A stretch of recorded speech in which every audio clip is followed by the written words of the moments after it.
Shelby Harris got a hand on Young Hoku's 44-yard game-tying field goal try with a second left, and the Denver Broncos began the Vance Joseph era with a 24-21 win over the Los Angeles Chargers on Monday night. "It was a little too exciting," Von Miller said after presenting Joseph with the game ball in the jubilant locker room. "But a win is a win." Koo nailed the kick moments earlier, but Joseph had called a timeout to ice the kicker. "I had 2 timeouts and I wasn't going to leave with those in my pocket," Joseph said. Derek Wolfe had bull rushed the first field goal and told Harris, a third-year journeyman who made the team largely because of a rash of injuries along the D-line, that he'd get a chance to slice through this time because the guard would lean his way. Sure enough, Harris got his right hand on the ball, which frittered short of the end zone as the Chargers looked on in dismay and the Broncos dogpiled Harris. "It's too bad because Koo drilled the first one," Chargers quarterback Philip Rivers said. "And they called timeout and I think he drilled a second one, too. At least, that's what it looked like to me because it was going right down the middle. And I think if we get to Ott, we would have finished it off, but we didn't get that chance." Harris got the start only because Jared Crick and Zach Kerr were out with injuries. "I'm going to be real with you, I have no clue what happened," Harris said of his heroics. "I felt it. I just couldn't tell you where I felt it." Koo was also at a loss to explain what happened. "I was just focusing on the kick," he said. "I don't know how it got blocked. It felt good off the foot. I'll just have to watch film." The ending was reminiscent of last year's opener in Denver, when the Broncos escaped with a 21-20 win over the Carolina Panthers in a Super Bowl 50 reunion when Graham Gano missed a 50-yard field goal with 4 seconds left. Denver took a 24-7 lead into the fourth quarter in this opener and the Broncos were feeling pretty good. And why not?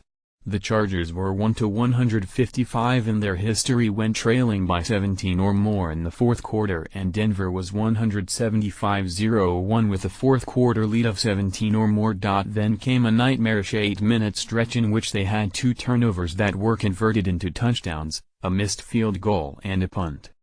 The game was in firm control for about 3 quarters there and we felt good, but you turn the ball over twice on the short side of the 50. "It's going to be a problem with Philip Rivers," Joseph said. Before those fourth-quarter foibles, Trevor Siemian threw 2 TD passes to Benny Fowler and ran for another score. The Broncos held Rivers to 115 yards passing through 3 quarters but let him engineer a comeback when Siemian threw an interception and Jamal Charles fumbled on plays that were upheld despite video evidence that had a crowd of 76,324 convinced they should have been overturned. Rivers threw touchdown passes to Keenan Allen and Travis Benjamin following the takeaways to make it 24-21. Back-to-back sacks of Siemian set up a 50-yard field goal try that McManus pushed wide right, giving LA the ball at its 40-yard line trailing by 3. But Koo's miss loomed larger in the final seconds. Denver's dominance, the Broncos led 14-7 at halftime after Siemian threw a 5-yard scoring pass to Fowler and scored on a 1-yard keeper.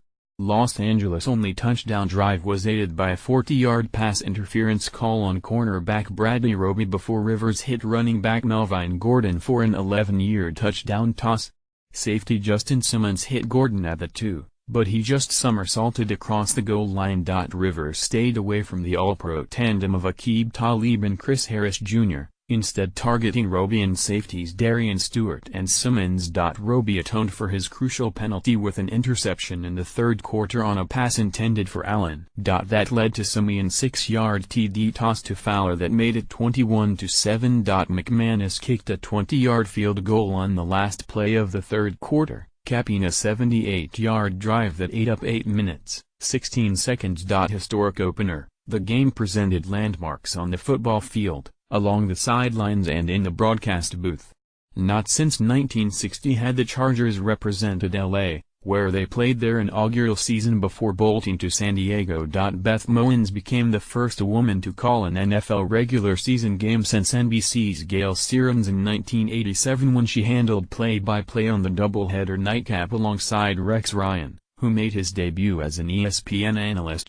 With Anthony Lynn also making his head coaching debut, This marked the first time two black head coaches worked their first NFL game against each other. McManus's millions. McManus was the last restricted free agent to sign his tender this summer, waiting until June 15 to put his signature on a one-year, $2.75 million deal after making $600,000 last season. He did it in hopes of getting a long-term deal, which he finally got.